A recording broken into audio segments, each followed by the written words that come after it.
Assalamualaikum warahmatullahi wabarakatuh. Salam sejahtera semua. Jumpa lagi di mata kuliah Komunikasi Data setelah UTS. Yang dibahas hari ini adalah tentang prinsip-prinsip switching pada jaringan telekomunikasi. Nah, nanti yang akan saya jelaskan adalah klasifikasi di dalam jaringan, kemudian switching, ya, jenis switching yaitu ada dua nanti, sirkuit dan paket. Baik, di sini ada bagannya ya, tentang klasifikasi dari jaringan komunikasi. Nah, jaringan ini terdiri dari dua ya, ada switch dan broadcast. Nah, nanti yang banyak dibahas adalah yang switch communication network-nya. Ada dua jenis nanti yang kebanyakan sekarang dipakai di dalam sistem komunikasi data. Yang pertama adalah circuit switch communication network. Yang kedua adalah packet switch communication network. Nah, nanti di paket ini ada dua jenis lagi yang banyak kita pakai untuk data kita yang sekarang yang besar ya, di era 4.0 sekarang ini.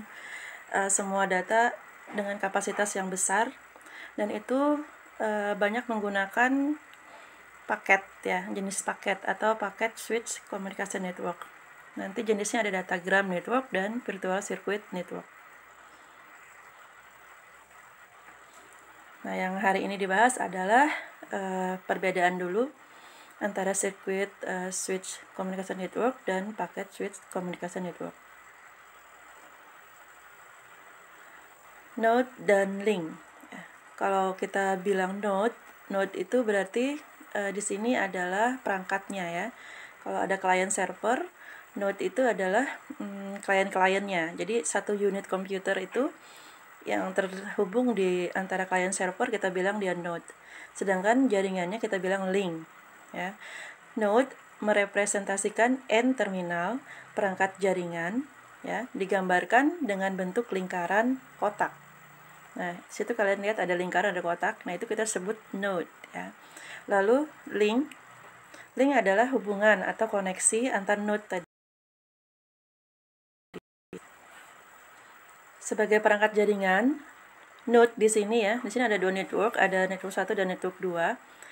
Dengan itu ada keterangan di bawah kalau ada subscriber line, ada voice trunk. Kita baca trunknya itu nanti apa ya, lalu signaling link.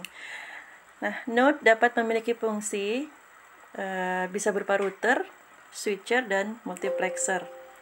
Nah, diharapkan nanti kalian tahu ya apa itu fungsi router, apa itu switcher, apa itu multiplexer.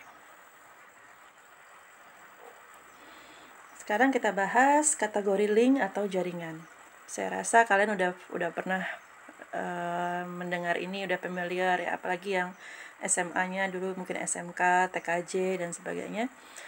Jadi secara garis besarnya kan ada 3 ya, walaupun kedepannya sudah banyak berkembang lagi kategori dari link atau jaringan ini. Nah, yang paling kecil namanya LAN atau Local Area Network. Nah, perbedaannya tuh biasanya jangkauannya saja ya. Kalau untuk LAN biasanya untuk dipakai di lab, di perkantoran, di sebuah gedung saja, atau di sebuah sekolah saja. Jangkauannya biasanya 1 km ya. Nah, yang lebih luas lagi kita sebut apa MAN. MAN atau Metropolitan Area Network. Nah, di sini jangkauannya bisa sebuah kota atau wilayah tertentu.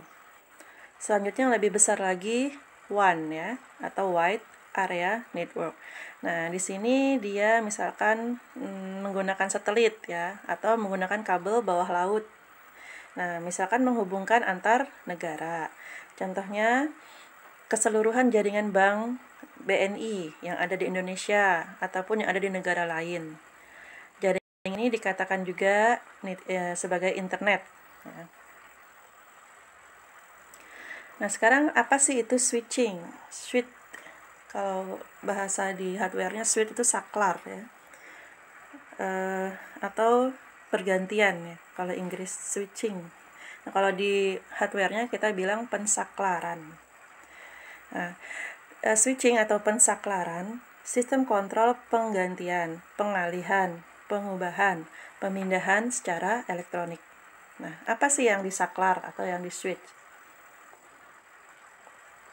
Oke, ini sebelumnya di sini kalian bisa lihat yaitu namanya gerbang logikanya. Jadi kalau switch itu menggunakan gerbang logika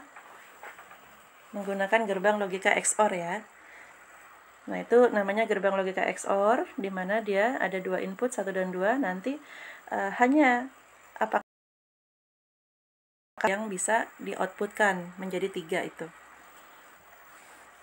Baik, nah apa yang disaklar? Nah, multi-layer switch, workgroup, dan workgroup switch atau voice untuk suara yang enable ya. Nah, mengapa sih kita perlu switching ya? Apalagi di zaman saat ini yang semua memerlukan komunikasi data itu secara cepat dan efektif ya. Nah, kenapa kita perlu switching? Yang pertama, bandwidth, suatu saluran komunikasi ya. Tahu itu bandwidth? Bandwidth itu lebar data ya, lebar data dari komunikasi data dari sebuah jaringan. Jadi semakin bandwidthnya lebar, semakin size-nya luas, maka data yang dialirkan semakin banyak dan bisa semakin cepat ya. Nah, bandwidth inilah yang harusnya dimaksimumkan atau diefektifkan. Makanya kita perlu switching. Sayang kalau ada yang tidak terpakai ya. Nah, bandwidth suatu saluran komunikasi, baik voice maupun data, tidak akan termanfaatkan maksimal jika tidak disiasati dengan teknik switching. Jadi sayang bandwidth itu ada, tetapi tidak ada yang terpakai, ada yang tidak, gitu ya. Nah, gimana mengefektifkan si bandwidth ini? Kita pakai switching. Jadi nanti sistemnya dia menggunakan saluran bandwidth yang kosong saat itu untuk data yang antri ya. Jadi semua terpakai. Nah, tanpa switching, saluran akan terus terhubung meski sudah tidak terpakai. Tanpa switching, biaya komunikasi jadi sangat mahal akibat monopoli pemakaian saluran. Nah, ini beberapa prinsip dari switching. Oke, transmisi data atau informasi jauh biasanya dilakukan melalui beberapa switching node yang saling terhubung, sehingga membentuk suatu jaringan switching atau dapat juga disebut jaringan komunikasi switched ya. Nah, prinsip yang kedua, setiap node yang terdapat dalam jaringan switching bekerja tanpa memperhatikan isi data atau informasi yang ditransmisikannya. Prinsip yang lain, transmisi data dimulai dan diakhiri di perangkat yang dinamakan stasiun. Jadi ya samalah kita dari stasiun 1, stasiun 2 ya. Nah, di dalam prinsip switching juga ada stasiun, itu kita namakan sebagai komputer, terminal, telepon. Nah, itu kita bilang stasiun. Intinya perangkat yang dimana dia memulai data dikirim dan perangkat yang menerima, itu kita bilang stasiun ya. Data ditransmisikan melalui suatu rute, jadi sudah ada rutenya. Ini ditentukan oleh proses switching di setiap node yang dilalui. Koneksi node ke node lain biasanya dilakukan secara multiplex. Nanti kita belajar juga itu multiplexing. Itu teknik apa sih gitu ya? Ya, nanti tidak lepas dari switching juga.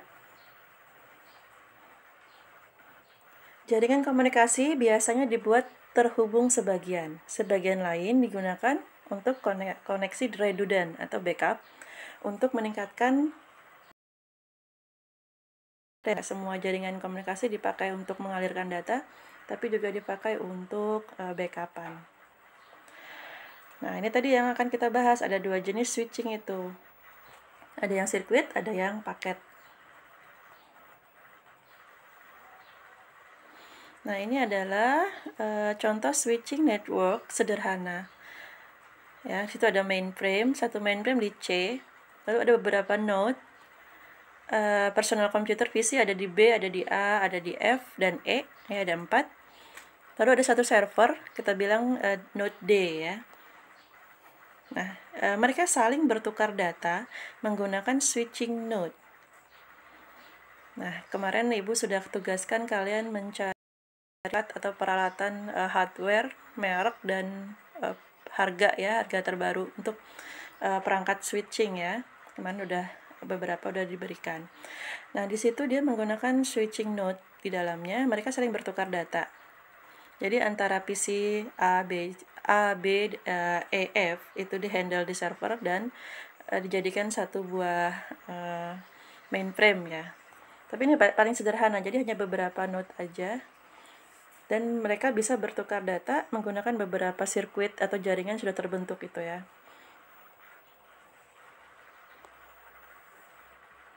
Oke, lanjut ke prinsip sirkuit switch. Karakter yang sirkuit dulu yang kita bahas, dia bersifat dedicated atau permanen antara dua buah node. Kita sebut itu sebagai connection oriented. Di dalam yang sirkuit ada 3 tahap ya. Yang pertama dia berupa circuit establishment. Jadi dia itu sudah ada sirkuitnya, sudah ada alurnya. Point to point dari terminal ke terminal melalui switching node.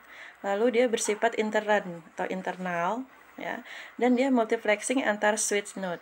Nanti multiplexing sebenarnya pembagian sinyal. Jadi pembagian sinyal supaya lebih efektif. Jadi sinyal yang sejenis yang memiliki kecepatan yang mirip, rate yang rata-rata sama, itu dia digabungkan jadi sebuah sinyal saja disalurkan di sebuah saluran. Nanti setelah akan diterima oleh stasiun penerima, dia akan dipecah lagi sesuai dengan tujuannya masing-masing. Nah, itu teknik multiplexing. Nanti ke depan saya jelaskan ya. Itu juga teknik untuk mengefektifkan komunikasi data. Nah, yang ketiga, tahap kedua adalah sinyal transfer. Jadi setelah dia di establishment di sirkuitnya, dia akan mulai ditransfer. Yang ditransfer bisa analog voice, digital, atau binary, data biner ya. Yang ketiga dia circuit disconnected. Jadi dia akan memutus jika sudah selesai atau tidak terpakai. Nah, itu yang bentuknya sirkuit ya, circuit switch. Nah, jika sirkuit tidak tersedia, maka akan terjadi block atau nada atau tanda sibuk. Nah, kalian pasti sudah tahu contohnya apa kalau yang sirkuit kayak gini ya. Misalkan apa? Misalkan jaringan telepon. Ya. Itu sudah ada dibangun sirkuitnya, jaringannya udah ada kan? Ya, antara satu telepon yang satu ke yang lain itu sudah dibangun duluan jaringannya. Jadi kalau memang dia tidak tersedia, maka akan ada nada sibuk atau block gitu ya. Nah, ada garansi quality of service. Jadi dia sudah ada duluan dikasih tahu bandwidth sekian, latensi dan jitternya juga udah tahu ya. Tidak akan ada informasi yang hilang sepanjang sirkuitnya tersambung terus-menerus. Jadi kalau dia masih tersambung, nggak ada informasi yang hilang ya, karena dia asalkan melalui sirkuit yang sudah dibangun dan lancar tersambung, maka informasi itu nggak hilang, pasti nyampe. Nah, ini tadi yang Ibu contohkan. Kita sebut dia public telephone network atau PBX ya, public branch exchange untuk gedung. Nah, itu contohnya. Jadi yang sudah dibangun duluan jaringannya ya. Tetapi dia bisa ada teknik di dalamnya untuk men-switch. Jadi kalau jaringan satu sibuk, dia pakai jaringan yang lain. Jadi efektif ya. Tetapi dia sudah berbentuk sirkuit yang permanen. Nah, ini contohnya, ini perkembangan dari teknologi circuit switch. Oke. Dari topologi jaringan ya, point to point menjadi switch. Lalu tanpa MUX dengan MUX. MUX itu multiplexer ya. Kita bilangnya MUX. MUX the MUX. Jadi nanti dari multiplexing pembagian sinyal yang sejenis jadikan satu saluran, nanti dipecah lagi demux namanya, demultiplexer ya, menggunakan alat multiplexing juga. Itu dipisah lagi ujungnya. Kemudian analog menjadi digital. Tahu perbedaan sinyal analog dan digital ya. Kalau yang analog dia tidak beraturan, pakai frekuensi yang tidak sama. Kalau yang analog dia cenderung beraturan, stabil, lalu dia sudah berbentuk digit biner 0, 1 ya. Kalau dia berdetak atau ke atas, itu berarti 1. Kalau dia ke bawah mati, off, dia on 0. Nah, lalu yang di sini menggunakan perkembangan yang sekarang, kita pakai ISDN ya. Belajar juga nanti tentang ISDN untuk voice, data, dan video. Jadi sekarang karena kita udah sampai ke video, jadi teknologinya circuit switch sudah sampai ke mengirim data berupa gambar, video ya. Kalau di SMS itu menggunakan MMS ya, dan yang sekarang udah banyak ya kita udah pakai. Ibu rasa untuk pertemuan yang kali ini kita sampai ke sirkuit dulu ya. Sirkuit switching ini contohnya tadi yang seperti telepon antar kantor ya. Nah, nanti untuk nextnya Ibu lanjutkan dengan yang paket. Yang paket ini yang banyak dibahas karena yang banyak kita pakai yang sekarang adalah yang paket. Semua data kita kapasitasnya besar dan dengan mengandung data-data yang memang konkret ya. Untuk video itu udah high ya. Lalu untuk yang voice juga, dan data-datanya kita tuh nggak ada yang kecil-kecil lagi ya, karena berkembang seiring dan perangkat telekomunikasi juga kebutuhan user ya. Jadi nanti di video selanjutnya Ibu jelaskan lebih ke paket sirkuit switching itu bagaimana. Nah, ini contoh yang sirkuitnya aja. Contohnya ya telepon, jaringan telepon. Ibu rasa kalian juga bisa paham ya. Oke.